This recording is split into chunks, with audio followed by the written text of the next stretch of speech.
તો વિદ્યાર્થી મિત્રો, આજે આપણે હવે ચર્ચા કરીશું નવા ટોપિકની કણોનું સંતુલન. હવે જો આટલું યાદ રાખવાનું, યંત્રશાસ્ત્રમાં કણનું સંતુલન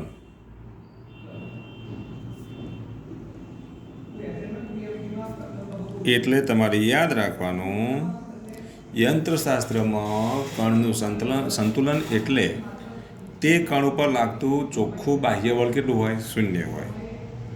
તે કણ પર લાગતું પરિણામી બાહ્ય બળ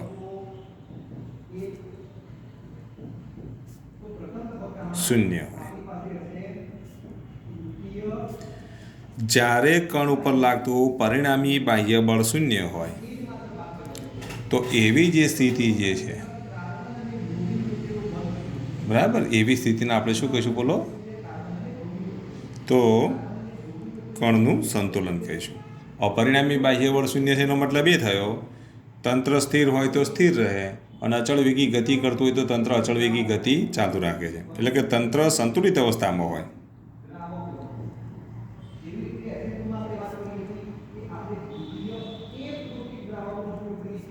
એટલે કે કણનું બનેલું તંત્ર જે છે, તંત્ર કેવી અવસ્થામાં હોય? સંતુલિત અવસ્થામાં હોય છે. એટલે તંત્ર સ્થિર હોય તો સ્થિર રહે છે અને અચળ વેગી ગતિ કરતું હોય તો અચળ વેગી ગતિ ચાલુ રાખે છે. તો આટલું યાદ રાખવાનું, તંત્ર સ્થિર હોય તો સ્થિર રહે છે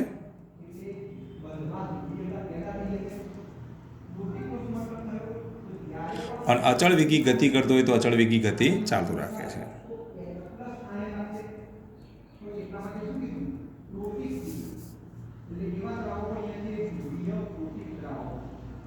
અચળ વેગી ગતિ ચાલુ રાખે છે.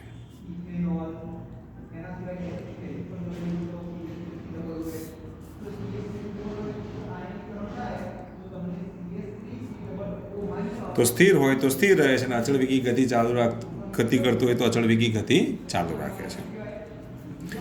તો એનો મતલબ એ થયો, જો તંત્ર અથવા તો કણ ઉપર બે બળો લાગતા હોય,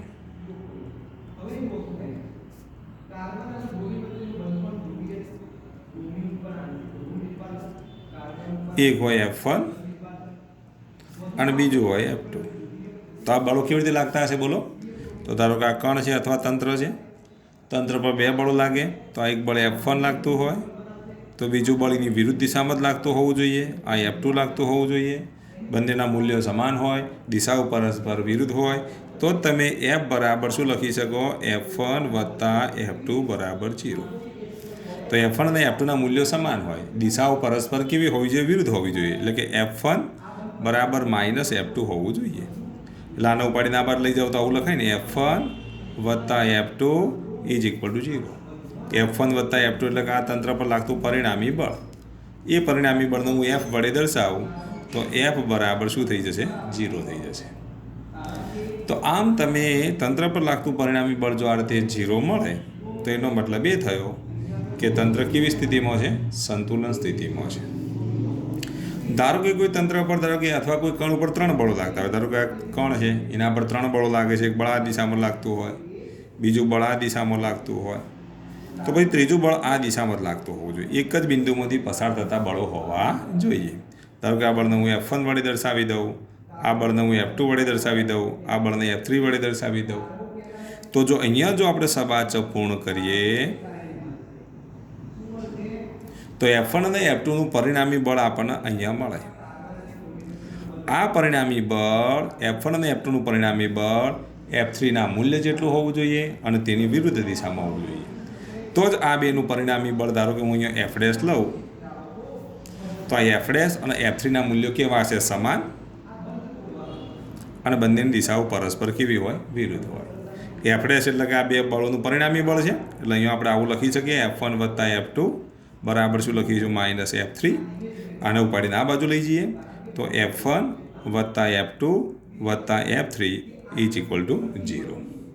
તો પછી આવા બળોને આપણે કેવા બળો કહીશું? એક બિંદુમાંથી પસાર થતા બળો કહેવાય અને એક બિંદુમાંથી પસાર થતા બળોને આપણે એક બિંદુગામી બળો કહી શકીએ. તો જ્યારે કણ સંતુલિત અવસ્થામાં હોય, કણ અથવા તો તંત્ર સંતુલિત અવસ્થામાં હોય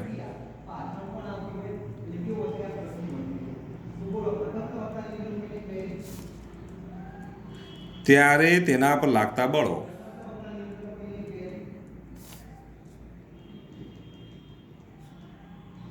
એક બિંદુગામી બળો હોય છે.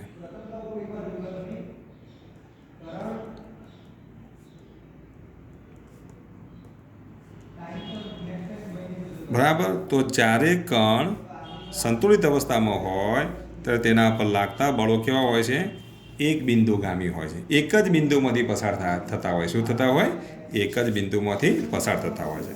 આવા બળોને આપણે કેવા બળો કહીશું? એક બિંદુગામી બળો કહીશું. તો જો એક બિંદુગામી બળો માટે આટલું યાદ રાખવાનું.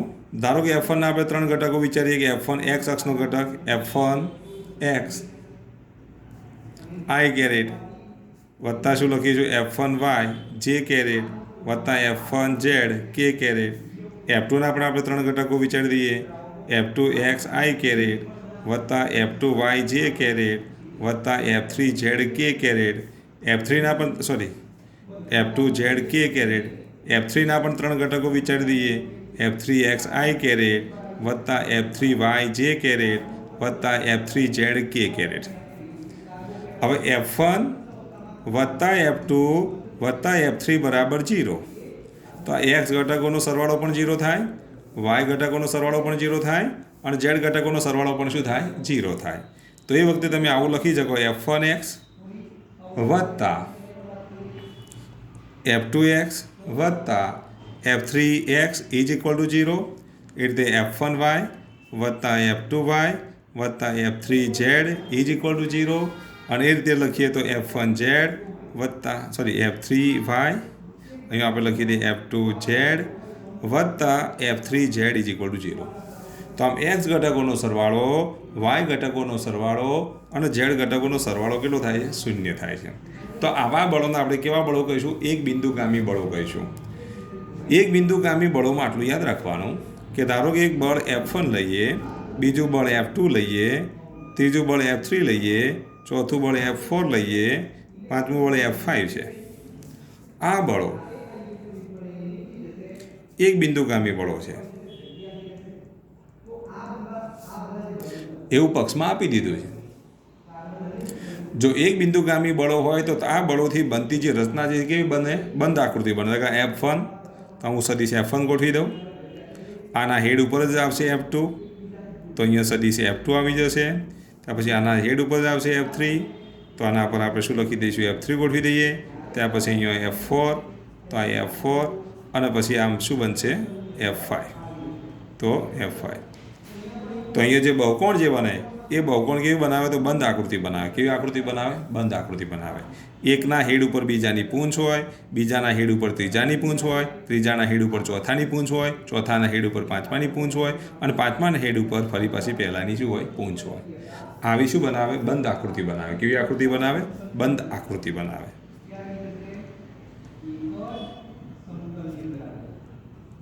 અને બહુકોણની રચના બનાવે. કેવી બનાવે? બહુકોણ બનાવે.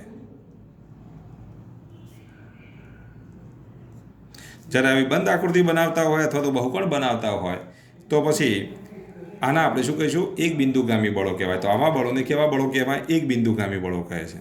તો આવા બળોને એક બિંદુગામી બળો કહે છે.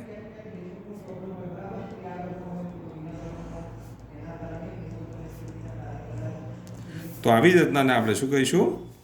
બંધ આકૃતિ કહીશું. અને આવો બહુકોણ બનાવે અને આવા બળોને આપણે કેવા બળો કહીશું? એક બિંદુગામી બળો કહીશું. જો આ રીતે એક બિંદુગામી બળો લાગતા હોય, ધારો કે આ બળ F1 આ દિશામાં લાગે છે. હવે આપણે નીટ અને જી માટે યાદ રાખીશું. જી તથા નીટ માટે. ધારો કે આ બળ F1 આ દિશામાં લાગે છે, બીજું બળ આપણે F2 આ દિશામાં લઈએ અને ત્રીજું બળ F3 આ દિશામાં લઈએ. એક બિંદુગામી બળો છે. અહીંયા F1 ની સામેનો ખૂણો અહીંયા આપણે θ1 લઈએ, F2 ની સામેનો ખૂણો અહીંયા આપણે θ2 લઈએ અને F3 નો સામેનો ખૂણો θ3 લઈએ. જો એક બિંદુગામી બળો હોય તો ડાયરેક્ટ તમારે યાદ રાખવાનું F1/sin θ1. આ બુકમાં આપેલ નથી, યાદ રાખજો. F1/sin θ1 ઇઝ ઇક્વલ ટુ શું થશે? F2/sin θ2 બરાબર શું લખીશું? F3/sin θ3. તો એક બિંદુગામી બળો માટે તમે આવું લખી શકો F1/sin θ1 બરાબર F2/sin θ2 બરાબર શું લખાય? F3/sin θ3. આના ઉપરથી તમે કોઈ પણ ધારો કે ખૂણો આપેલો હોય તેના પરથી બળનું મૂલ્ય શોધી શકો, અને બળો આપેલા હોય એના પરથી ખૂણાનું મૂલ્ય શોધવું હોય તો એ ખૂણાનું મૂલ્ય શોધવા માટે એટલે કે જી નીટ માટે અગત્યનું સૂત્ર છે. આ સૂત્ર તમારે યાદ રાખવાનું. આ સૂત્ર કેવું છે તો મોસ્ટ આઈએમપી છે. તો આવા બળોને આપણે કેવા બળો કહીશું? એક બિંદુગામી બળો કહીશું. હવે આનું આપણે જો એક એક્ઝામ્પલ લઈને સમજી લઈએ. ધારો કે હવે તમે જ જવાબ આપી શકો. ધારો કે અહીંયા 120 અંશનો ખૂણો લઈએ. આ પણ ધારો કે 120 અંશનો ખૂણો છે, અથવા તો અહીંયા આપણે લઈએ 90 અંશનો ખૂણો લઈએ, બરાબર. અને બાકી વધેલો ખૂણો તમારે આ વિચારી લેવાનો કેટલો હશે બોલો. ટોટલ 360 થાય તો 120 90 તો આ કેટલા અંશનો ખૂણો હશે એ તમે ગણતરી કરી દો. તો 360માંથી કેટલા બાદ કરવાના? તો 12 ને 9 21 થાય ને. 210 360 માઇનસ 210 એટલે 150 અંશનો ખૂણો થાય. આ કેટલા અંશનો ખૂણો થાય? 150 અંશનો ખૂણો. આ રીતે 3 ખૂણાઓ આપી દીધા છે, બરાબર. અહીંયા બળનું મૂલ્ય આપી દીધું 4 ન્યૂટન આપી દીધું છે. અહીંયા બળનું મૂલ્ય કેટલું આપેલું? ધારો કે 20 ન્યૂટન આપી દીધું છે. અહીંયા બળનું મૂલ્ય ધારો કે કેટલું આપ્યું છે આપણે શોધવાનું છે. આ રીતે આપી દીધું છે. 4 ન્યૂટન 20 ન્યૂટન અને એફ શોધવાના છે. અહીંયા 90 અંશનો ખૂણો, અહીંયા 150 અંશનો ખૂણો, 120 અંશનો ખૂણો. તો એફની કિંમત કેટલી? એક બિંદુગામી બળો છે. તો જો અહીંયા ધ્યાન આપો. અહીંયા આપણે આના F1 અપોન શું લખીશું? તો આના આપણે F1 સમજી લઈએ. આને હું F2 સમજી લઉં. આને આપણે F3 સમજી લઈએ. તો F1 અપોન કેટલા લખીશું? sin 90 બરાબર F2 અપોન કેટલા આવશે? F2 અપોન sin 150 બરાબર F3 અપોન sin 120. હવે આટલું યાદ રાખવાનું, sin 120ની કિંમત અને sin 60ની કિંમત સરખી હોય. કેટલી થાય બોલો? sin 120ની કિંમત લો, sin 60ની કિંમત લઈએ તો આ બંનેની કિંમત સરખી છે. તો sin 120 અને sin 60ની કિંમત કેટલી થશે બોલો?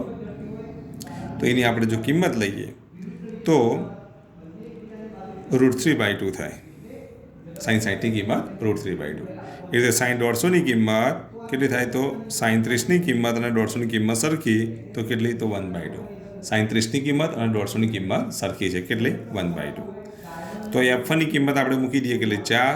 sin 90ની કિંમત 1. F2ની કિંમત કેટલી? તો 20.